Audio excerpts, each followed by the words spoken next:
Estamos começando mais um podcast pelo nosso canal no YouTube Verticalizando Sonhos e pelo Spotify Verticalizando Cast. Eu sou o engenheiro civil Thiago Pinotti e aqui ao meu lado, meu grande amigo e parceiro Eduardo Santana. Olá pessoal, tudo bom com vocês? Já aproveita, deixa o like nesse vídeo e compartilha com seus amigos para todo ver esse conteúdo que tá bom demais hoje. É isso aí, pessoal, ajuda a gente aí, vamos chegar com essas dicas para mais pessoas aí e tá ajudando várias outras, né, Gu? Com certeza.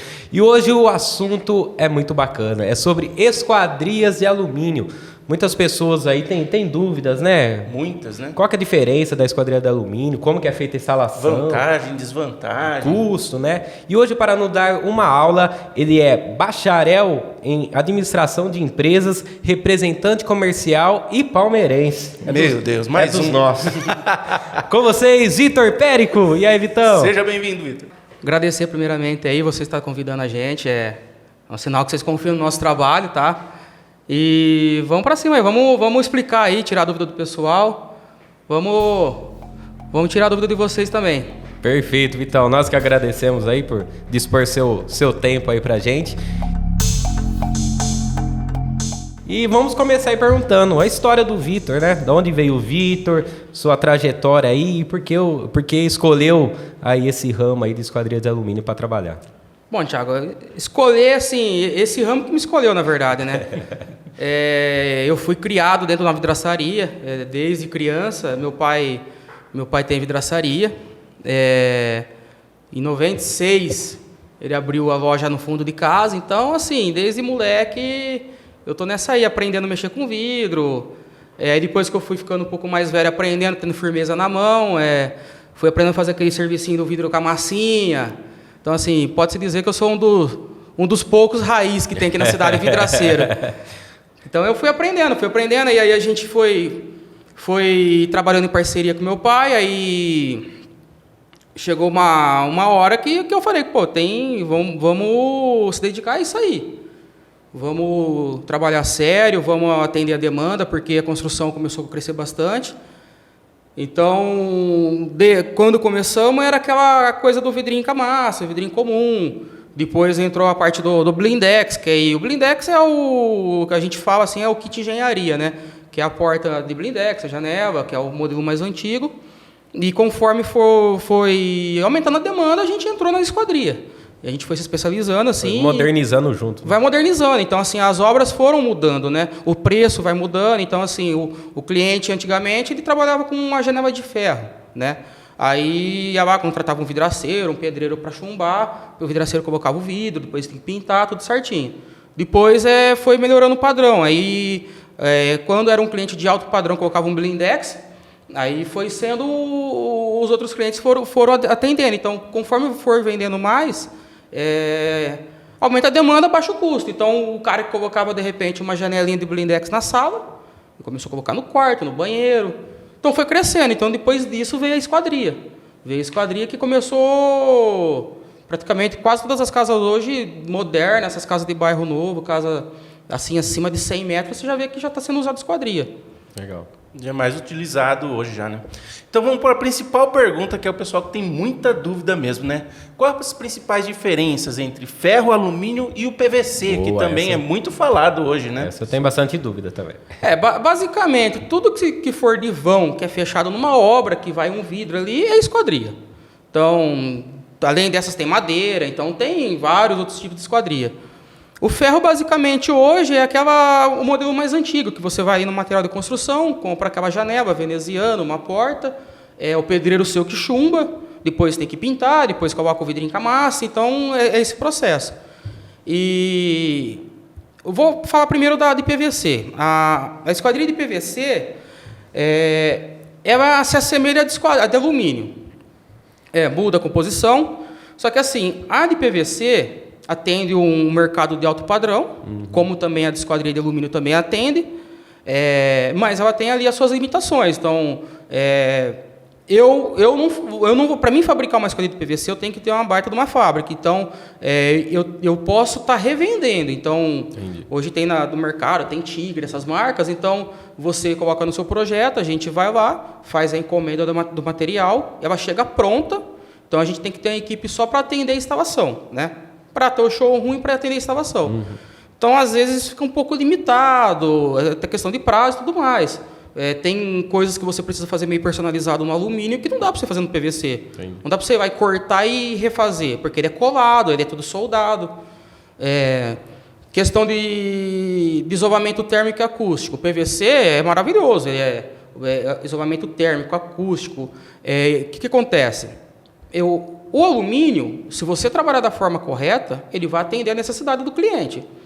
E o isolamento térmico? Para nossa região, assim, comparar o alumínio com o PVC, a gente não precisa ter uma esquadria com câmera de isolamento térmico padrão europeu, porque aqui a gente não tem. O frio nosso aqui, o máximo é 5 graus. Acho que depende de cada região. Vai de região. Então, assim, se você... Hoje o PVC, ele é um padrão europeu. Então, assim, na Europa é PVC, até a forma que ele abre e tudo mais, que ele tem que ter a questão uma janela hoje. A gente trabalha com janela de correr. Na Europa dificilmente tem a janela de correr, é uma janela que a gente fala que é o abre-tomba, né? Que ela tem oscilobatente, que ela abre assim. Ao contrário. Aqui, se você fazer uma janela abrindo assim, é estranho, entendeu? Mas isso aí tem toda uma lógica, que é por conta do clima muito frio. E aí, geralmente, a casa tem aquecimento, então tem que ficar... Não pode ter muita troca de calor, né? Entendi. Agora, o PVC, o alumínio, a gente consegue fazer esse trabalho, assim, eu tenho um dormitório num determinado local que passa muito carro, faz barulho. A gente consegue trazer o resultado que o PVC traria no alumínio. Vital, digo que eu acho que, não sei se você concorda, mas que o alumínio é o melhor custo-benefício, né? Também. Ele é intermediário em termos de valor, né? Não é tão barato igual a esquadria de ferro e não é tão caro igual o PVC, né? Sim. E pelas vantagens que ele traz, né? Uma é sob medida, né? Diferente quando você vai comprar a esquadria de ferro no material de construção, que você já tem aquela medida padrão. Então, na hora de você construir as paredes lá da sua casa, você já vai ter que deixar essa medida padrão. Esquadria de alumínio, você já consegue medir na obra e fazer de acordo com... Porque para você fazer uma de ferro personalizada, você tem que mandar um serralheiro fabricar para você, que aí acaba ficando inviável, né? Fica mais caro que alumínio, muitas vezes, bem mais né? caro. Hoje o ferro é caro, outra né? vantagem também é a pintura, né? Porque o ferro você tem que pintar depois. Manutenção, né? Manutenção não da só pintura pintar a primeira também. vez, você tem que pintar outras vezes. O alumínio, a gente trabalha com a pintura eletrostática, então... É uma pintura aí que tem uma garantia de 15 anos, então não tem isso. O cliente vai colocar uma vez só na vida. Esse negócio de ter que passar 5 anos, ter que ir lá empapelar e pintar, não existe. Legal. Vitão, e em qual momento eu tenho que ir atrás de você e falar, quero colocar a esquadria de alumínio na minha casa? Em qual momento da obra que é o momento ideal aí para estar correndo atrás disso? Bom, Thiago, isso aí tudo que você for fazer uma previsão antes de iniciar a obra é ideal, para você também ter uma ideia de custo, né? Então, tem clientes que fecham com a gente quando está no papel. O projeto está lá no papel, ele chega, eu quero fechar tudo, que eu quero deixar tudo pago. A gente consegue fechar dessa forma, a gente compra o material dele, guarda. Eu quero fechar no meio da obra, também pode. O que às vezes fica muito ruim é a gente entrar numa etapa que a obra já está no acabamento. Por quê? Tem detalhes numa porta que a gente tem que fazer uma regularização de piso, vai um determinado tipo de trilho. Mas lá já fez o contrapiso, não tem o que fazer. Então, a gente tem que ficar refazendo, quebrando parede, essas coisas. Mas aí ele já requadrou os vãos. Não, mas aí esse quadril ideal é colocar contramarco. Então, é assim, quanto mais tarde que não vai ter o nosso suporte, não vai ter um acompanhamento do técnico, nada, o cliente acaba tendo que ter um retrabalho. Às vezes o pedreiro cobrou para ir lá rebocar e requadrar. Aí o cliente, não, eu quero pôr esquadria. Aí ele vai ter que quebrar e fazer de novo. Então, vai aumentando o custo. Eu costumo falar para os meus clientes que, assim, você tem a abertura dos vãos, fez alvenarias, já tem que estar com isso daí engatilhado já. Porque aí você já tem a abertura dos vãos, você já tem que decidir o que você vai fazer para não acabar jogando dinheiro fora, fazendo uma coisa ou outra, né? Acho que, resumidamente, são 3 etapas, né? O momento de negociação e compra ali, né? Que é bem antes. Acho que a segunda é a instalação dos contramarcos. Então, é interessante ali na hora que, antes de entrar no reboco, né? Já está entrando com esses contramarcos para já rebocar já com os contramarcos. Sim. E a terceira é a instalação das esquadrias, que praticamente é a última da obra, né? Depois da pintura. Né? Porque o contramarco ideal, né? A forma técnica correta é ser chumbado antes do reboco. Porque, que nem da mesma forma que é montado um batente de madeira, a pessoa coloca o batente e pelo batente de madeira que é rebocado, que é aprumado a parede e tudo mais. A esquadria não pode ser diferente. Então, o ideal, pela forma técnica, é o pedreiro lá colocar, prumar, e a partir dele, ele fazer o reboco e tudo mais. Porque já pega o alinhamento certo. Pega o alinhamento certo. Ah, mas aí já rebocou. Pode fazer? Normal. Desde que esteja no prumo certinho. O que não pode, às vezes, acontecer de estar um reboco fora de prumo. Aí você coloca o contramarco fora, então assim, começa tudo errado, né?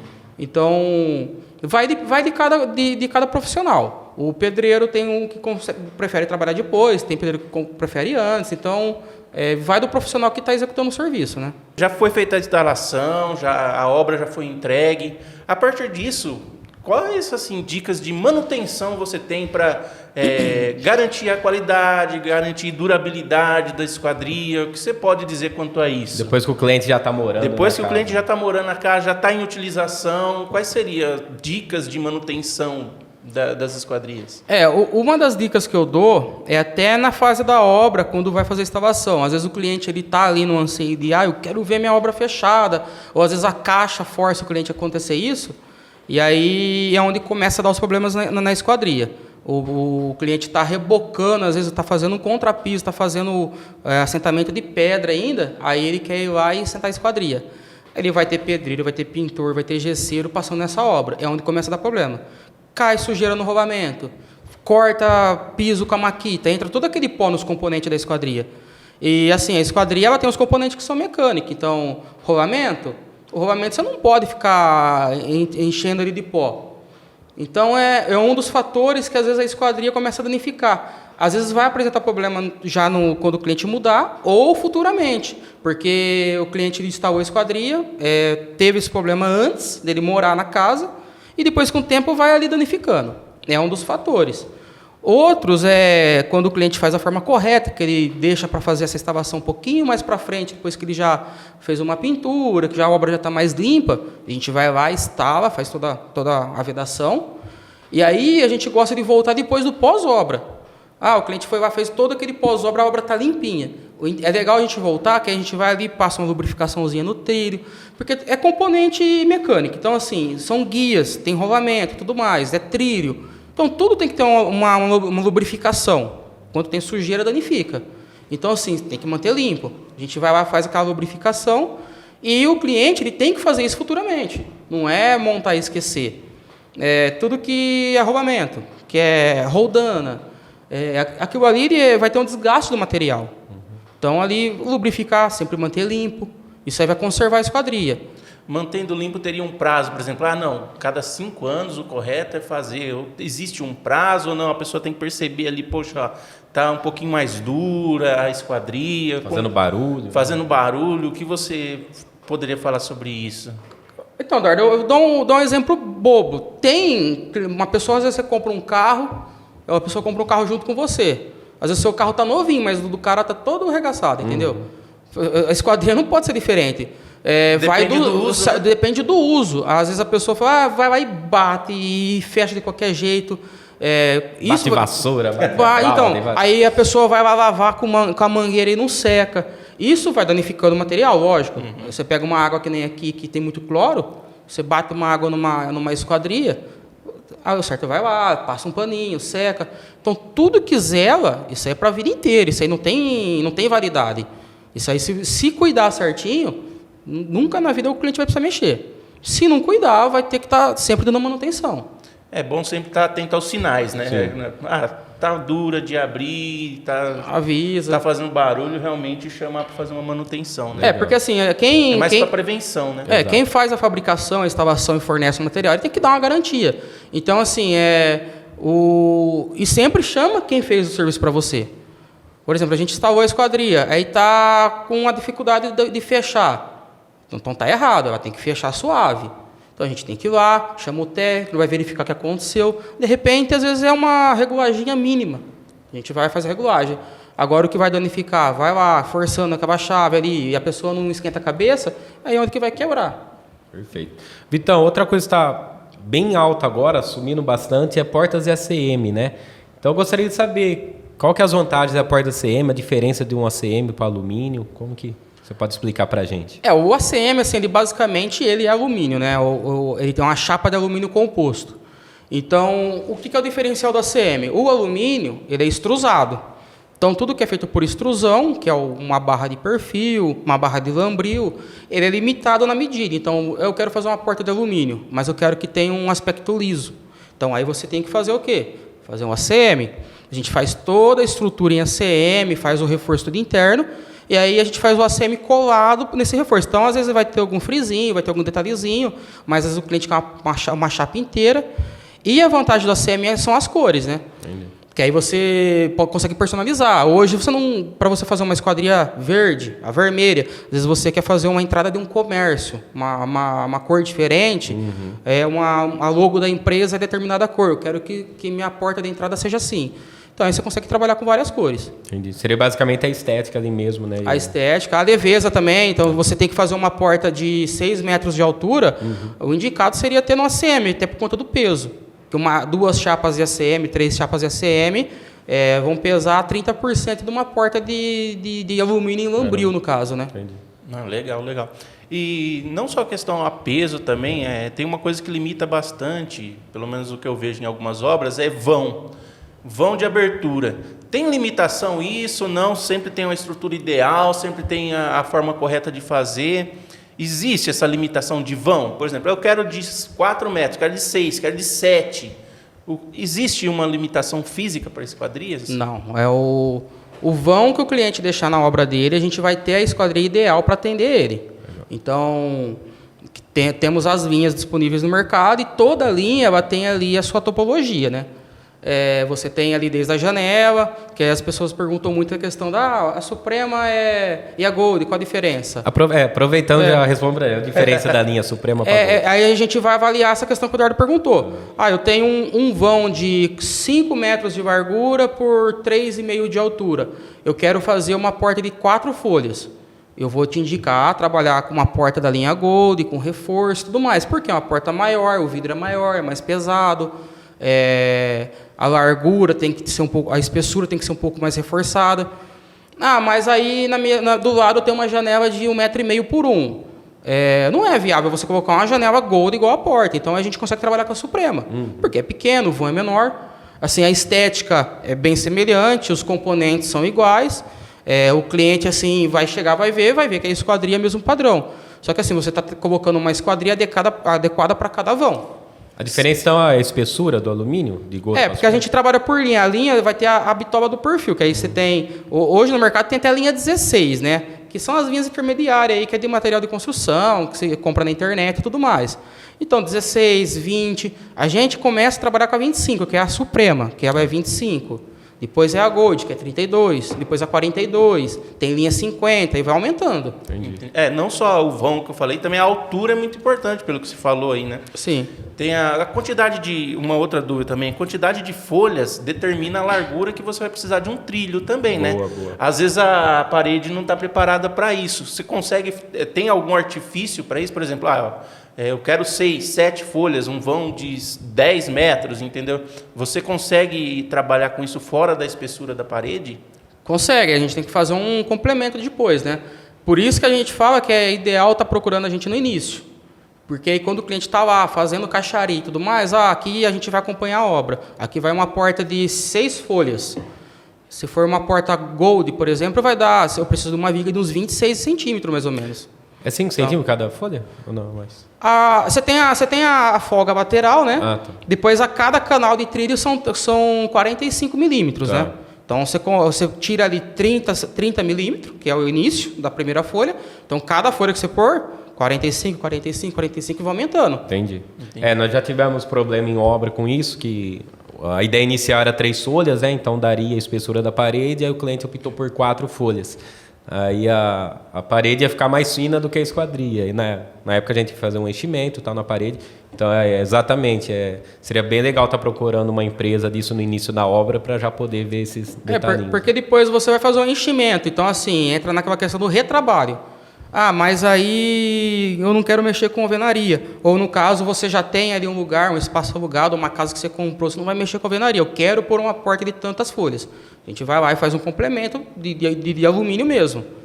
Então, a gente adapta a porta para o local, entendeu? Então, assim, não tem vão que seja impossível a gente fechar com porta, com janela, o que for. Tá. Então, a vantagem da esquadria é essa, o alumínio é esse, você personaliza tudo. Tanto no PVC quanto no metal, isso é muito difícil fazer isso, né? Fica mais limitado, que nem o metal você vai entrar a questão do preço, acaba ficando inviável, depois a manutenção e o peso, né? E o PVC, você vai ter que fazer ali meio que personalizado, porém, a fábrica às vezes dá algumas limitações, né? Então, é mais fácil eu estar aqui no alumínio, você querer um vão. Como a gente é fabricante, nós que fabricamos, então a gente vai fazer de acordo com o que você quer. O que dificulta é eu ter que repassar para um terceiro para vir de outro lugar, para vir essas folhas prontas, para adaptar com o seu vão. Às vezes a gente tem que esperar ficar pronto o vão. Então, assim, acaba limitando um pouco. Bastante, né? Ô, Vitor, uma dúvida que bastante cliente pergunta é sobre vidros, né? O vidro referente aos vãos também, tem algum limite de tamanho de vidro? E marcas de vidro, espessura, né? Se puder falar um pouco sobre isso para a gente. Se tem diferença de marcas ou não? Diferença de marcas tem sim. Assim, o que acontece? O vidro hoje, a gente tem as fábricas, assim, no Brasil hoje, fábrica de vidro, que faz ali o vidro plano. A gente tem, acho que 2 ou 3 fábricas que fazem o vidro. Do mesmo jeito que eu posso comprar um vidro da China, se eu tenho uma têmpera. O que faz o corte, a lapidação e tudo mais é a têmpera. Então, cada têmpera tem a sua marca. Isso aí eles são obrigados a colocar, fazer o corte, a têmpera. Eles que têm que dar a segurança do vidro. Tá. Então, quando você tempera um vidro, no mínimo ele tem que ser 4 vezes mais resistente que o comum. Ele tem que ter a quebra correta. Então, o vidro, não é que o vidro é temperado, ele não vai quebrar. Ele tem que quebrar, mas ele tem que quebrar da forma correta, que ele vai quebrar de uma forma de segurança. Que aí tem que ter os caquinhos pequenininhos. Uhum. Então, é padrão de qualidade. A gente trabalha com fornecedor, que é a marca bem conceituada, que é a Blindex. Mas aí o que o concorrente fala? O Blindex é só a marca. Não. Então, é a mesma coisa que o cliente fala que a Coca-Cola é só marca. Não existe. A Blindex, eles têm os franqueados deles. Uhum. Então, eles têm um padrão de qualidade para comprar o vidro, eles têm um padrão de qualidade para fabricar, para produzir esse vidro, para cortar, para lapidar, para temperar. Então, hoje você visitar uma empresa que é a Cristal 7, que é franqueada lá do Paraná, a empresa deles é super tecnológica. Você vê o vidro sair do caminhão, entrar na produção tudo automático até o final da linha de produção. O forno deles, o forno está sempre atualizado, o forno é maior, é mais moderno, eles fazem teste todo dia de resistência do material. Tem têmperas que faz o quê? Tem têmperas que é muito manual, tem têmperas rodando aí dos anos 80. Então, quanto não tem mais manual, mais suscetível a erro. Então, você tem ali o vidro passa numa esteira. Né? Então, se você passa com o vidro numa esteira, que ele aquece e resfria para fazer a têmpera. Se tem uma esteira de má qualidade, você vai ver que aquele vidro ele vai passar assim. Aí na hora que você olha o vidro fica tudo torto. Ou dá a salinação, porque ele dá umas manchas no vidro, como se fosse aquelas manchas de UV, sabe? Que é umas manchas azul, umas manchas meio coloridinhas. Isso aí é má qualidade na têmpera, má qualidade no vidro. Então tem vários fatores. Tá. E qual que é o tamanho do vidro máximo que eu consigo fazer sem emenda? Tem um janelão lá gigante. Cara, não tem limitação, sabe por quê? Você vai ter que trabalhar com a espessura correta e com o vidro correto. Hoje, aí, o máximo para você colocar um vidro de 8 milímetros numa esquadria, né, numa esquadria que é tudo encaixilhado, até acho que 4 metros de altura por 1,5, 1,20 dá para fazer, como padrão, né, normal. Fazer maior? Faz, aí você tem que ir aumentando a espessura. 10 milímetros. Vai aumentando 10, 12, 15. Por norma é 6 milímetros o mínimo para esquadrias? Ou não tem? Não, você pode trabalhar até com menos. Aí é que assim. Depende do vão, né? Hoje você vai trabalhar com uma esquadria de mercado aí que é linha 16. Nem cabe o vidro de 6. Aí eles trabalham com vidro comum de 4 milímetros. Entendi. O vidro, assim, é perigoso se quebrar. Porque se você faz uma janela de ferro com massa e coloca um vidro comum, se ele quebrar, ele vai ficar grudado. Uhum. Mesmo comum. Agora, você faz uma esquadria e coloca um vidro comum, se ele quebrar, ele vai soltar da borracha e vai cair em pedaço grande. Por isso tem que ser temperado. Vitão, já aproveita e explica então para quem tá assistindo a diferença do vidro comum, do temperado e do laminado. Eu ia fazer essa pergunta também. O vidro comum, ele é o vidro plano, normal. Se ele quebrar, aquele vidro que você vê que ele quebra no lugar que bater, né?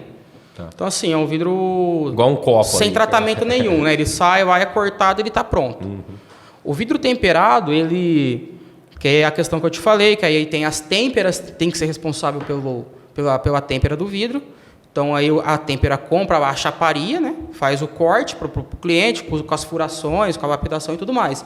E faz a têmpera. A têmpera é uma película? Não, a têmpera é o mesmo processo praticamente do ferro. O vidro ele é aquecido ali a quase 800 graus e é resfriado. Entendi. É onde que ele tem um choque térmico. O que acontece? Quando é aquecido o vidro, as moléculas elas se abrem, fica toda bagunçada. Então, quando tem aquele choque térmico, o vidro ele funciona como se fosse um balão de ar. Ele tensiona as moléculas.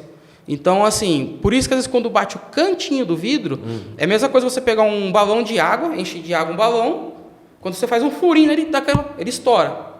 O vidro é parecido, porque o balão está tensionado pela água. O vidro é a mesma coisa, ele está tensionado pelas moléculas. Então, essas moléculas tornam o vidro mais resistente à pancada frontal. Você bate na superfície dele.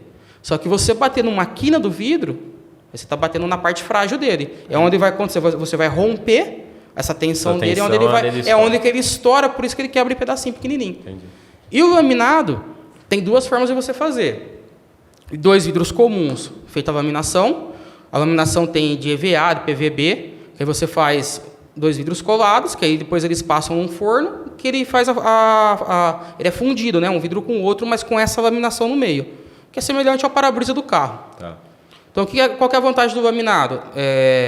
Essa laminação, ela tem isolamento acústico, já dá um isolamento bom acústico, e ele tem um isolamento contra raios UVs.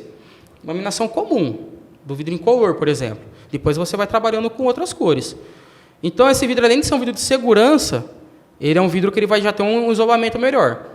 Ah, mas aí eu tenho que trabalhar com vidro que tem uma furação, por exemplo. Então, aí você não pode furar um vidro comum porque ele vai trincar. Aí você pode também laminar 2 vidros temperados. Legal. O laminado, se estourar, ele fica tudo paralinho. Isso, essa película segura nele. Eu vi até na internet recentemente uns tipos de guarda-corpo que eles estão fazendo agora, que o vidro laminado tem 3 folhas. E uma delas eles estão trincando para dar efeito de trincada no guarda-corpo. Achei muito interessante. Até como estética agora. Vitão, uma última pergunta sobre vidro. Sobre esses vidros coloridos, que nem o verde, fumê. Isso daí já é de fábrica ou não? É uma película que instala nele para dar esse... Não, isso aí não é da composição do vidro. Você tem hoje os vidros que é o incolor, né? Que é o transparente. Aí tem o vidro verde, que ele vem na composição, ele vem verdinho, né? Tem o fumê e tem o bronze, né? Tá. Depois tem os fantasias, que são texturizados, que é pontilhado e tudo mais. O que determina o tom de cor desses vidros é a espessura. Mas o tom é um só. Então, quanto mais grosso, mais escuro ele fica. Aí, o que a gente pode fazer? O efeito de espelhação, no caso. Que aí é feito um tratamento semelhante ao do espelho. Tá. Hoje, o espelho é um vidro incolor, que eles fazem o espelhamento nele. Só que ao espelho depois é feita uma pintura por trás. Para não aparecer. Para não aparecer o fundo. A diferença do vidro espelhado que você vê num prédio comercial, ele é o mesmo tratamento. Porém, ele não é feito aquela pintura. Legal. Só que aí assim, a gente faz, para não ficar frágil, é onde que é feita a laminação de outro vidro por trás. Legal.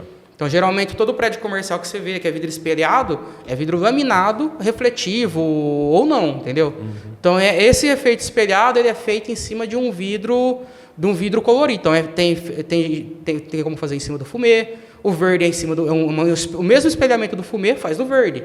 O mesmo do fumê faz no bronze, onde dá os tons de cor. Bom, Vitor, muito legal essa conversa que a gente teve. Com certeza foi muita informação relevante aí pra gente, para quem estiver assistindo. Eu queria que você desse suas considerações finais, contato, ou mais alguma coisa que você deseja falar, que você quer falar pro pessoal aí. Estamos todos ouvidos. Eu queria agradecer aí o convite de novo, né? Eu acho que já deu para explicar bem um pouco, mas tem muita informação, tem muitos detalhes, cada obra tem a sua particularidade. Então, assim, o que a gente pede aí para o cliente, vamos procurar assim, as empresas que estão trabalhando certinho, faça uma cotação, sempre cote, sempre verifique o orçamento, vê se esse orçamento foi feito de forma correta, sempre desconfie de preços muito baixos. Então, assim, porque hoje a esquadria ela vai entrar numa parte muito importante da obra, que é uma parte assim que já está no final, que o cliente está precisando e tem que mudar. Então, às vezes o cliente pode ter surpresa, às vezes por conta de uma economia no início da obra. Então, procure sempre empresas índoles, procure saber o histórico, pegue informações, pegue referência. E eu fico à disposição aí também, para quem precisar de algum orçamento, alguma coisa. A gente está à disposição. A empresa nossa é a Silvio Vidros Esquadrias. No Instagram a gente está como Silvio Vidros, né? No Facebook também, Vidraçaria Silvio Vidros, porque ainda a gente está com o nome antigo.